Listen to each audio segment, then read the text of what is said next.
أعوذ بالله من الشيطان الرجيم. بسم الله الرحمن الرحيم.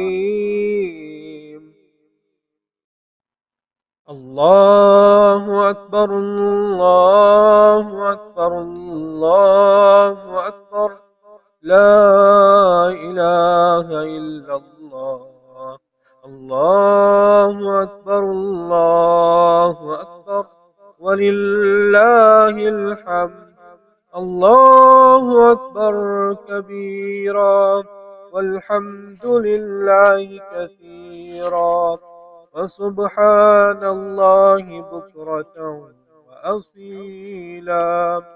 الحمد للہ رب العالمین والصلاة والسلام علی سید المرسلین، اما بعد۔ ایک بھائی سوال کرتے ہیں کہ قربانی کے ایام کتنے ہیں؟ تو گزارش یہ ہے کہ قربانی کے ایام 4 ہیں، ذی الحجہ کی 10 تاریخ، 11، 12 اور 13۔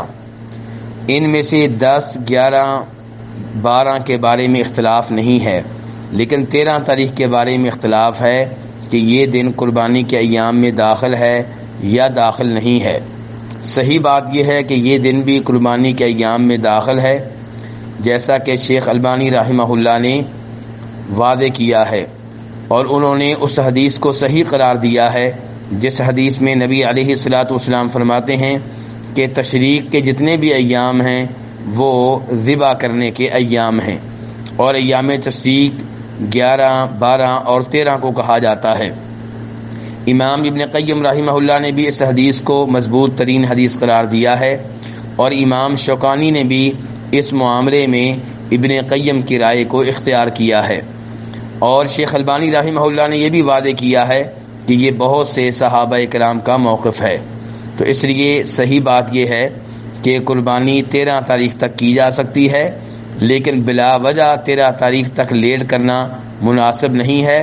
افضل یہ ہے کہ قربانی 10 تاریخ کو کی جائے، کیونکہ 10 تاریخ قربانی کے ایام میں پہلا دن ہے، اور 10 تاریخ ذی الحجہ کے ابتدائی ان 10 دنوں میں سے ایک ہے جو بہت عظیم دن ہیں، جن کے بارے میں بخاری شریف میں حدیث ہے کہ نبی علیہ الصلاۃ والسلام فرماتے ہیں کہ اللہ تعالیٰ کو نیک اعمال جس قدر ذی الحجہ کے ابتدائی 10 دنوں میں اچھے لگتے ہیں، اتنے دیگر دنوں میں اچھے نہیں لگتے۔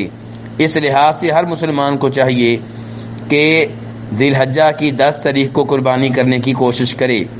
اگر یہ ممکن نہ ہو تو 11 اور 12 کو کر لے، اور اگر ان 3 دنوں میں کسی وجہ سے نہ کر سکے تو انشاءاللہ 13 تاریخ کو بھی قربانی کی جا سکتی ہے۔